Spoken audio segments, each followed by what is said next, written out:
आइए हम अपने स्पेशल दादाजी की ओर से पाम संडे की कुछ ऐसे वर्ड सुनते हैं जिन वर्डों को खुदा ने जिस वर्ड परमेश्वर ने उनको दिए हैं। हमारा बिलीव है, हमारा विश्वास है, जब आप उन वर्डों को सुनोगे परमेश्वर का आत्मा भरपूरी के साथ आपको आशीषित करेगा। तो आइए हम उन वर्डों को लूका अपने स्पेशल दादाजी की 19 ओर उसकी से 28 से लेकर 44 आयत तक हम पढ़ेंगे। जीसस क्राइस्ट के जन्म के 500 के करीब साल पहले एक भविष्यवाणी हुई थी जकरिया 9 उसकी 9 आयत में। वो भविष्यवाणी थी, उसको हम स्क्रीन के ऊपर पढ़ेंगे। हे सिय्योन, बहुत ही मगन हो, हे यरूशलेम, जय जयकार कर, क्योंकि तेरा राजा तेरे पास आएगा। वह धर्मी और उद्धार पाया हुआ है, वह दीन है और वह गधे पर वरन गधी के बच्चे पर चढ़ा हुआ आएगा। ये एक प्रोफेसी थी परमेश्वर के लिए। यीशु मसीह के जन्म के 500 साल पहले एक भविष्यवाणी हुई थी और कहा गया था कि तेरा राजा तेरे पास जब आएगा वो गधे के बच्चे के ऊपर चढ़ा हुआ आएगा। हे सिय्योन, बहुत ही मगन हो। आपको मैं इसकी हिस्ट्री बता देता हूं कि परमेश्वर ने जब अपनी कौम को चुना था, परमेश्वर ये चाहता था कि मेरी कौम मेरे वचनों के अनुसार चले और ये जो हुक्म मैं उसे देता हूं ये उसको माने, और मैं अपनी कौम का राजा हूंगा और मैं अपनी कौम का अगुवा हूंगा। उसने मूसा को अपनी कौम को लीड करने के लिए ठहराया और कहा, ये सारे देश, कनान के देश मैं तुम्हें दूंगा और यहां दूध और शहद की नदियां बहती हैं। तो परमेश्वर ने मूसा को भेजा, जिसने मिस्र में जाके इजराइलियों को बड़े बड़े चमत्कार करके छुड़ाया। फिर उसके बाद वो लोग चलते गए और मूसा की परीक्षा करते रहे और परमेश्वर की परीक्षा करते रहे, व्यभिचार करते रहे, बहुत चीजें करते रहे और फिर वो मरते रहे और अंत में जाकर वो उन देशों में पहुंचे। उन देशों में जब वो पहुंचे तो उन देशों की रीति के अनुसार चलने लगे, क्योंकि परमेश्वर ने कहा था जब तुम कनान पर कब्जा कर लेना तो किसी को भी उनको रखना मत, सब नाश कर देना। लेकिन बाइबल कहती है उन्होंने परमेश्वर के वचनों को तोड़ा और अपने घर में नौकरी करने के लिए, अपने खेतों में नौकरी करने के लिए उन्होंने कुछ लोगों को रखा, और वो लोग जो दूसरे धर्मों को मानते थे वो बीच में रहे। और इजराइल के लोग भी, जब मूसा की पीढ़ी के सब लोग मर मिटे तो वो भी उन लोगों को पूजने लगे जिनको वो पूजते थे, और परमेश्वर ने उनको शत्रुओं के अधीन कर दिया। जब वो शत्रुओं के अधीन होते थे तब न्यायी लोग उठते थे। सैमसन एक न्यायी था, गिदोन एक न्यायी था। तो इस तरह के न्यायी लोग उठते थे और उनकी अगुवाई करते थे।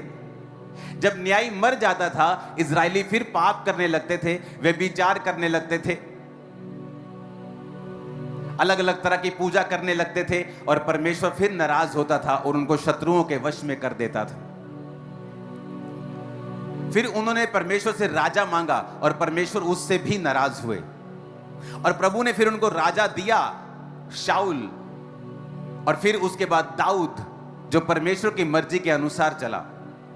लेकिन परमेश्वर उनसे नाराज था क्योंकि परमेश्वर खुद उनका राजा था। इसलिए परमेश्वर ने शमूएल से कहा, उन्होंने राजा मांगकर मुझे तुच्छ समझा है, मुझे निकम्मा समझा है, इसलिए तू उनको राजा दे दे, क्योंकि वो अन्य जातियों के अनुसार चलना चाहते हैं। पर उनको ये बता दे कि वो राजा उनके बच्चों से क्या क्या करवाएगा, वो उनकी जमीनों का टैक्स लेगा, वो सब कुछ उनके साथ करेगा। वो कहते हमें मंजूर है। और तब राजाओं का युग शुरू हुआ। तब पहला राजा शाऊल हुआ, उसके बाद दाऊद हुआ, उसके बाद सुलेमान, उसके बाद राजा लोग बदलते गए। और वचन कहता है राजा लोग परमेश्वर के वचनों की खिलाफत करने लगे और परमेश्वर के वचनों के खिलाफ चलने लगे, तो परमेश्वर ने फिर उनके शत्रुओं को भेजा और वो उन पे कब्जा करने लगे। और फिर राजा जब तौबा करता था परमेश्वर फिर से उनको ताकत देता था, फिर से वो शत्रुओं से छुड़ाए जाते थे और छुटकारा पाते थे। और ये चलता रहा। वो परमेश्वर के खिलाफ चलते रहे, परमेश्वर उनको माफ करता रहा, कुछ तौबा करते रहे, परमेश्वर फिर उनको रिस्टोर करता रहा। लेकिन एक दिन जब परमेश्वर की अति हो गई, जिस तरह नूह के टाइम पे परमेश्वर ने कहा था अति हो गई, अब मैं सबको नाश कर दूंगा, उस समय अति हुई और परमेश्वर ने लास्ट राजा को, अगर आप बाइबल की हिस्ट्री पढ़ेंगे यीशु मसीह के जन्म के 600 साल पहले से, तो उन राजाओं को परमेश्वर ने शत्रुओं के हाथ में कर दिया और फिर वो बेबीलोन में उनको लेके गए, फिर दूसरी बार लेके गए और बाइबल कहती है उसके बाद परमेश्वर के भवन को नष्ट कर दिया गया क्योंकि इजरायली पापी निकले। मैं ये हिस्ट्री क्यों बता रहा हूं, आपको अब समझ आएगा कि क्या पाम संडे के पीछे की क्या स्टोरी है। तो वचन ये कहता है कि जब वो वहां पे पहुंचे बेबीलोन में, तो भविष्यवाणी थी कि बेबीलोन से फिर वो वापस आएंगे क्योंकि परमेश्वर अपने लोगों की सुधि लेगा जब वो प्रार्थनाएं करेंगे। अपने पड़ोसी को बोलो, जब वो प्रार्थना करेंगे। ऊंची आवाज में बोलो, फिर से कहो अपने पड़ोसी को, जब वो प्रार्थना करेंगे तो परमेश्वर फिर से उनको वापस भेजेगा। और वचन कहता है परमेश्वर ने अपने नबियों को वापस भेजा बेबीलोन से और उन्होंने परमेश्वर के भवन को जो नष्ट कर दिया गया था दोबारा बनाया। वचन ये भी कहता है कि उसके बाद नेहेमिया, परमेश्वर ने नेहेमिया को फिर से भेजा और उसने भवन के आसपास की यरूशलेम की सब दीवार को बनाया। कितने इस बात को समझ गए हैं? आपको पूरी बाइबल में समझा रहा हूं, जस्ट आपको ताकि समझ आए कि हुआ क्या था। हालेलुया। अब उस घटना के बाद साइरस ने जब यरूशलेम में ज्यूज को भेजा, यीशु मसीह के 300 साल पहले अलेक्जेंडर ने फिर वहां पे राज्य किया। यीशु मसीह के 200 साल के करीब वहां पे सीरियन लोगों ने राज्य किया।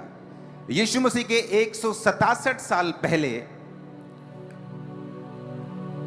वहां पे सब कुछ बैन कर दिया गया। यीशु मसीह को मानना, यहोवा को मानना बैन कर दिया गया। यीशु मसीह के जन्म के 165 साल पहले यहूदी लड़े और अपनी इंडिपेंडेंस को वापस लिया। अब यहां से शुरू होती है स्टोरी। यीशु मसीह के 150 साल, 160 साल पहले यहूदी लोग वापस लड़े और उन्होंने अपनी इंडिपेंडेंस को वापस ले लिया। और वहां से हनुका फेस्टिवल जो यहूदी लोग मनाते हैं उसकी शुरुआत हुई थी। अब जब 100 साल बीत गए और वहां पे यहूदी लोग राज्य कर रहे थे, तो 2 भाई थे वहां पर, और जो वो 2 भाई थे वो यहूदी थे और उनके बीच में लड़ाई हुई कि अब यहूदियों का राजा जो था वो कौन बनेगा। और दोनों भाई यहूदी यहोवा को मानने वाले आपस में लड़ने लगे। और जब वो आपस में लड़ने लगे तो जो रोमन जनरल था, पोम्पी द ग्रेट उसका नाम था, उसने उनकी लड़ाई के बारे में सुना। हालेलुया। और दोनों भाइयों ने मिस्टेक ये की कि यहोवा को मानते हुए एक अन्य जाति रोमन जनरल को कहा। दोनों भाइयों ने अपनी अपनी जगह से चिट्ठी भेजी कि हम दोनों आपस में लड़ रहे हैं, मैं राजा बनना चाहता हूं, ये राजा बनना चाहता है, तो मेरी ओर से लड़। और एक अन्य जाति राजे को अपने घर की सारी सिचुएशन बता दी। जब अन्य जाति राजे को सारी सिचुएशन मालूम हुई कि ये 2 यहूदी जिन्होंने यहूदा को अभी इंडिपेंडेंस लिए इजराइल को 100 साल हो गए थे, अब ये यहाँ पे लड़ाई शुरू हो चुकी, सिविल वॉर टाइप गृह युद्ध शुरू हो चुका है कि अब राजा कौन बनेगा। और उसने डिसाइड किया कि वो आएगा और कब्जा करेगा। और यीशु मसीह के जन्म के 6 दशक पहले उसने वहां पे कब्जा कर लिया। और वहां पर उस लड़ाई का फायदा उठा के कि एक भाई कह रहा है मेरी ओर से लड़, दूसरा कह रहा है मेरी ओर से लड़, और उसने दोनों के ऊपर कब्जा किया। और वहां से रोमन शासन की शुरुआत हुई, जिस शासन में प्रभु यीशु मसीह ने जन्म लिया। अब ध्यान से समझना, जब यहां पर आपको 60-70 साल हो चुके हैं रोमन शासन के अधीन, तब लोगों ने वचन को निकाला और वचन में लिखा था, देख सिय्योन मगन हो, क्योंकि जय जयकार कर, क्योंकि तेरा राजा तेरे पास आएगा। उनको मालूम था कि ये प्रोफेसी जो है अभी पूरी नहीं हुई है, क्योंकि कोई भी राजा गधी के बच्चे के ऊपर बैठकर हमारे पास नहीं आया है। उन्हें यह मालूम था कि अब हमसे गलती हो गई है कि हमने अपने दुश्मन को इनवाइट किया है, हमने एक अन्य जाति को, स्वर्गदूतों का न्याय करेंगे। हम वचन कहता है हम विश्वासी लोग स्वर्गदूतों का न्याय करेंगे। और इसलिए वचन कहता है क्या तुम अपने झगड़ों का न्याय नहीं कर सकते हो? तुम अन्य जातियों को इनवाइट करते हो कि तुम्हारे झगड़ों का न्याय करें? क्या तुम्हें शर्म नहीं आती है? और वचन कहता है लोगों को मालूम था ये प्रोफेसी के बारे में, क्योंकि ये यीशु मसीह के जन्म के 500 साल पहले लिखी गई थी। यानी जब ये हो रहा था रोमी शासन, ये उसके 450 साल पहले की बात है कि उसने कहा था सिय्योन बहुत ही मगन हो, हे यरूशलेम जय जयकार कर, क्योंकि तेरा राजा तेरे पास आएगा, वो धर्मी उद्धार पाया हुआ, वो दीन है, वो गधे वरन गधी के बच्चे पर चढ़ा हुआ आएगा।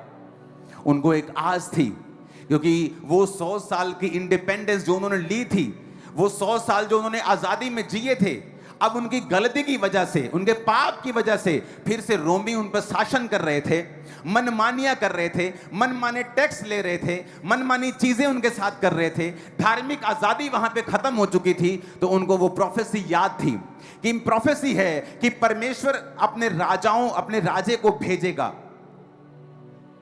और इसीलिए जब प्रभु यीशु मसीह, लूका को पढ़ेंगे अब 28 आयत से, लूका 19:28 कहता है ये कहकर वे यरूशलेम की ओर उनके आगे आगे चला। थोड़ा जल्दी जल्दी आगे आगे करना प्लीज टीम। जब वह जैतून नामक पहाड़ पर बैतफगे और बेतनिया के पास पहुंचा तो उसने अपने चेलों में से 2 को ये कह के भेजा, ऊंची आवाज में कहो हालेलुया। कहता सामने के गांव में जाओ, उसमें पहुंचते ही एक गधी का बच्चा जिस पर कभी कोई नहीं चढ़ा, बंधा हुआ तुम्हें मिलेगा, उसे खोल कर ले आओ। जे कोई तेनू तानू पूछे ओ क्यों खोल दे इनू तुही, तो उनसे कहना कि ये परमेश्वर प्रभु यीशु मसीह को चाहिए। जो भेजे गए थे उन्होंने जाकर जैसा उनसे कहा गया था वैसा ही पाया। जब वो गधे के बच्चे को खोल रहे थे तो उसके मालिकों ने कहा क्यों खोलते हो इसे? चेलों ने कहा प्रभु को इसका प्रयोजन है। वे उसको यीशु के पास ले आए और वे अपने कपड़े उस बच्चे पर डालकर यीशु मसीह को उस पर बिठा दिया। वह जा रहा था तो वे अपने कपड़े मार्ग में बिछाते जाते थे। निकट आते हुए जब वह जैतून पहाड़ की ढलान पर पहुंचा तो चेलों की सारी मंडली उन सामर्थ के कामों के कारण जो उन्होंने देखे थे आनंदित होकर बड़े शब्द से परमेश्वर की स्तुति करने लगे।